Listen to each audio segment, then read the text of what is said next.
Museum of Art on the second floor in the Asian Art Gallery. Behind me is Sunkaruko, the ceremonial tea house, which means evanescent joys. Right there.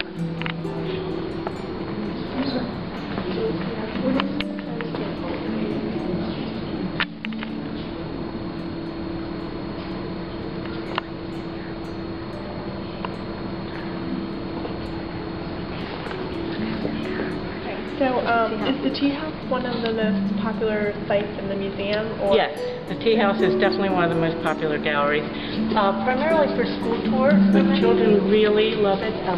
It was renovated a few years ago to make it a little more authentic, to clean up the lights upstairs, so it really looks like a daytime scene in Japan. But it seems to be one of those things that visitors remember from their visit here. Yeah. It's a very unusual, and as with many of the things in the Asian galleries, it was moved here from its original location. So the Indian temple and the Chinese palace hall and all those things were moved here. And actually, this part of the building was constructed around some of this stuff we do so much. Oh, yeah. Okay. Very interesting. And actually, speaking of that, how long will it last? Because it's made of all natural materials. Is there upkeep on it, or how do they? There's definitely upkeep. The conservators in the museum work all the time on keeping up not only something like this that is natural materials, but all of the artwork. Things that are on paper, for example, there's a lot of conservation efforts to keep those things from having problems being exposed to light and being exposed to air and that kind of thing. Some of the stuff is so old. But this was originally built outdoors, so even though it's probably in a better condition inside.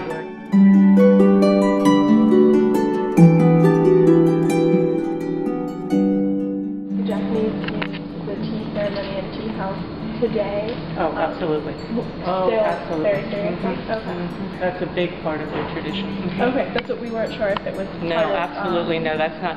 That's the interesting thing about Japan. I only know this because I live there, but there's an interesting kind of meshing of old and new in Japan. Even in a city like Tokyo, which is where I live, you'll see very traditional dress on people, and then you'll see very modern Western dress. You'll walk down the street in Tokyo and you'll see a very modern looking high-rise right next to a temple building that was built like 1300s, 1400s. So the old and the new coexist very well in Japan. It's a very traditional society, and they revere their old traditions. Yeah. Okay. And so it's a part of popular culture, not just an elite kind of culture or anything. I mean, it's more ceremonial than it is an everyday kind of occurrence.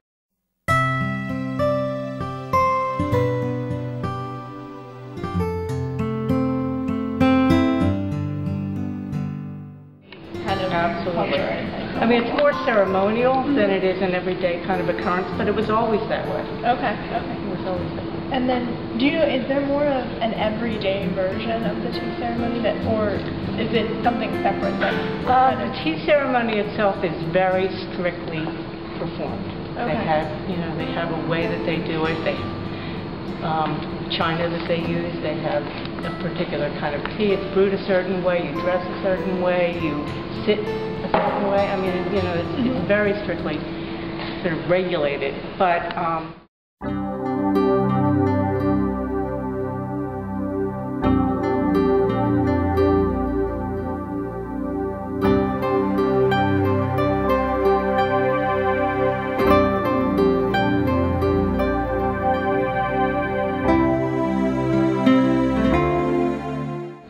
this tea house was made in Tokyo in 1917. It was designed by Ogi Rodo. He sold it to the museum in 1928 and installed it in the museum in 1957.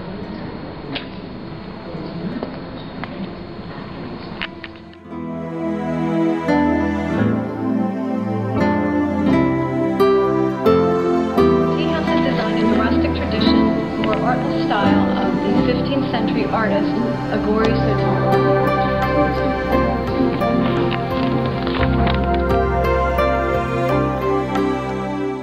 Japanese architect named Ogi Rodo, and he built it from a design that dates back to the 15th century. He used materials from an 18th century tea house. So there are elements of this material from the 18th century as well as from when it was built in 1917. And you can see that it's all natural material.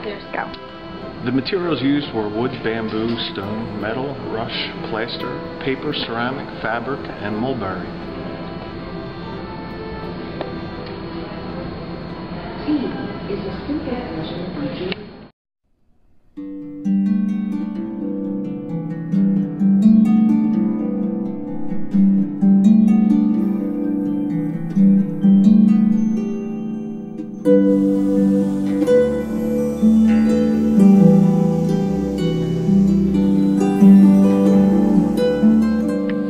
Let's call attention to the detail and the aesthetics of the design of the tea house.